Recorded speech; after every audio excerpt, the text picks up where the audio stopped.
Hello, Yu-Gi-Oh players. Alright, today we have a couple of cards here I want to talk about that are coming out in Shadow Specters, and then we have another card that's coming out in Legacy of the Valiant.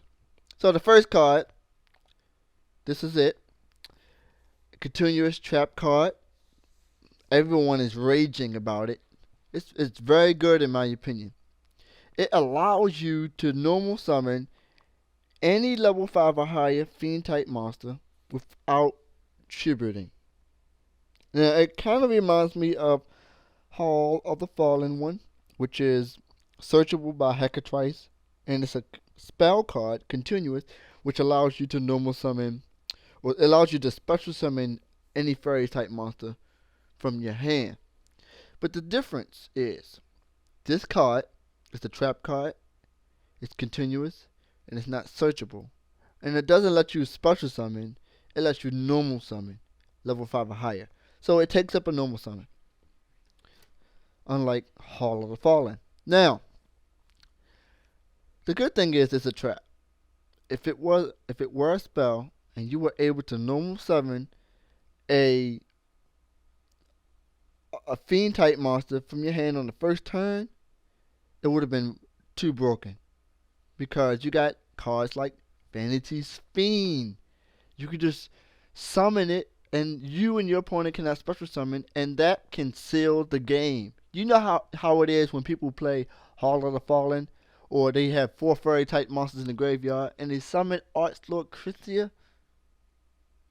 This would, if it was a spell, unsearchable, it would have made it way more broken than what it is.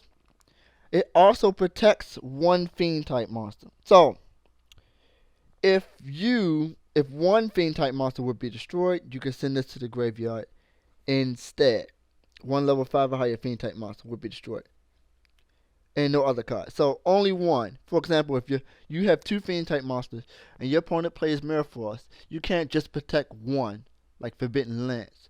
If you have to have one fiend type on the monster on the field, and if that one fiend type monster will be destroyed, you can protect it.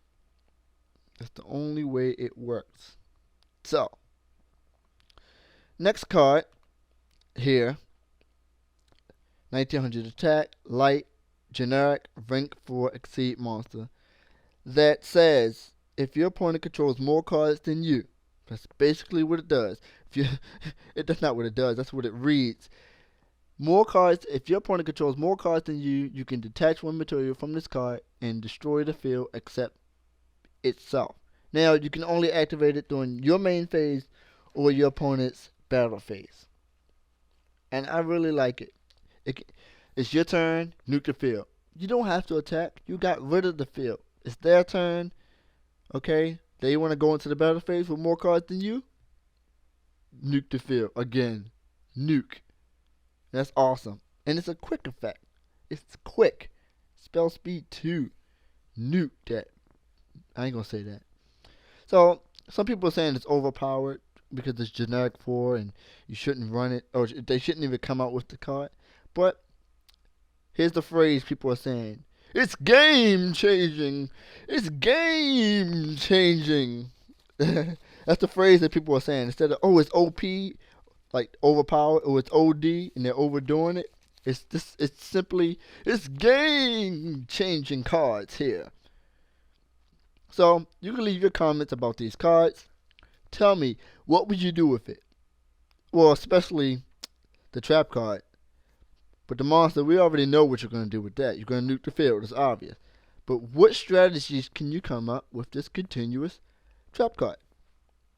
Thanks for watching, and I end my turn. It's your turn. Go!